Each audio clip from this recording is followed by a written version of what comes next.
হিন্দুই যদি হিন্দুক মাৰে বোলে এৰেষ্ট নকৰে বোলে।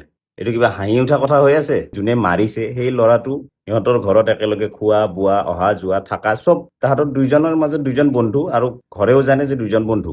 তাৰে মাজতে একজনৰ একদিন নিচা বেছিকে লাগিল, ডেফিনেটলি খং ৰাগ হ'ল, কাজিয়া হ'ল আৰু মাৰি দিলে। তাৰ বাহিৰে বেলেগ ইণ্টেনশ্যন থকা কোনো এটা যুক্তিয়ে নাই। গতিকে মই সমাজখনক এটা মেছেজ দিবলৈ আহিছো, অভিভাৱকসকলক বিশেষকে, যেতিয়া ল'ৰা ছোৱালী ঘৰত নাহে, যেতিয়া কাজিয়া কৰি কাপোৰ ফালি আহে, অলপমান হাত কাটাকাটিকে আহে, স্কুটি এখন যে ভাঙা স্কুটিখন লৈ আহে, তেতিয়া প্ৰশ্ন কৰক যে কিয় হ'ল ঘটনাটো। চাওক, ক্ৰাইম সৰু হওক বা ডাঙৰ হওক, সেনেকে এক না একদিন বেয়া দিন আহিব। সেইকাৰণে অভিভাৱকখিনি এইখিনি বস্তু গুৰুত্ব সহকাৰে লওক। বৰ্তমান সমাজখনত কি হৈছে, চবে টকাৰ পিছফালে এনেকে দৌৰিছে যে নিজৰ ল'ৰা ছোৱালী জন্ম দি উঠি পাহৰি যায়। আজি মাকেও কাম কৰিব, দেউতাকেও কাম কৰিব, বায়েক ভনীয়েক দাদাক যোন আছে চবে কাম কৰিব, তাৰে মাজত সৰুটো ঘৰত সি থাকি যায়। সি কি কৰে? এইবিলাক। গতিকে চাওক, আৰু এইবিলাক হিন্দু মুছলিম কৰিব নালাগে, বৰ্তমান সমাজখন ঠিক কৰাৰ চেষ্টা কৰক। হিন্দুই যদি হিন্দুক মাৰে বোলে এৰেষ্ট নকৰে বোলে। এইটো কিবা হাঁহি উঠা কথা হৈ আছে।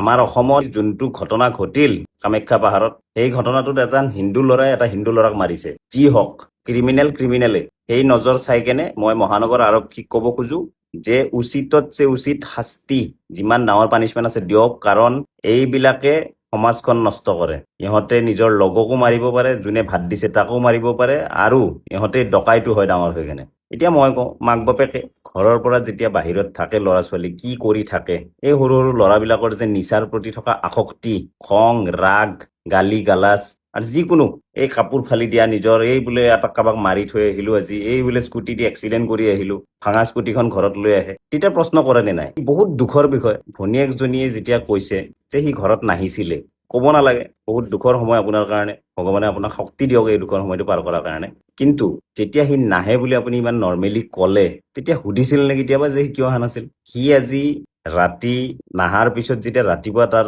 মৃত শৰীৰটো পোৱা গ'ল ফুটপাথত পৰি থকা, তেতিয়া আপোনাৰ যে মনত চিন্তাটো আহিল, ই জীয়াই থাকোঁতে যে ৰাতি ক'ত আছিল সেইটো বস্তু আপুনি চিন্তা কৰিছিল?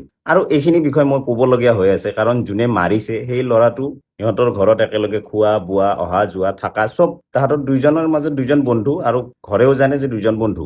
তাৰে মাজতে একজনৰ একদিন নিচা বেছিকে লাগিল, ডেফিনেটলি খং ৰাগ হ'ল, কাজিয়া হ'ল আৰু মাৰি দিলে। তাৰ বাহিৰে বেলেগ ইণ্টেনশ্যন থকা কোনো এটা যুক্তিয়ে নাই। গতিকে মই সমাজখনক এটা মেছেজ দিবলৈ আহিছো, অভিভাৱকসকলক বিশেষকে, যেতিয়া ল'ৰা ছোৱালী ঘৰত নাহে, যেতিয়া কাজিয়া কৰি কাপোৰ ফালি আহে, অলপমান হাত কাটাকাটিকে আহে, স্কুটি এখন যে ভাঙা স্কুটিখন লৈ আহে, তেতিয়া প্ৰশ্ন কৰক যে কিয় হ'ল ঘটনাটো। চাওক, ক্ৰাইম সৰু হওক বা ডাঙৰ হওক, সেনেকে এক না একদিন বেয়া দিন আহিব। সেইকাৰণে অভিভাৱকখিনি এইখিনি বস্তু গুৰুত্ব সহকাৰে লওক। বৰ্তমান সমাজখনত কি হৈছে, চবে টকাৰ পিছফালে এনেকে দৌৰিছে যে নিজৰ ল'ৰা ছোৱালী জন্ম দি উঠি পাহৰি যায়। আজি মাকেও কাম কৰিব, দেউতাকেও কাম কৰিব, বায়েক ভনীয়েক দাদাক যোন আছে চবে কাম কৰিব, তাৰে মাজত সৰুটো ঘৰত সি থাকি যায়। সি কি কৰে?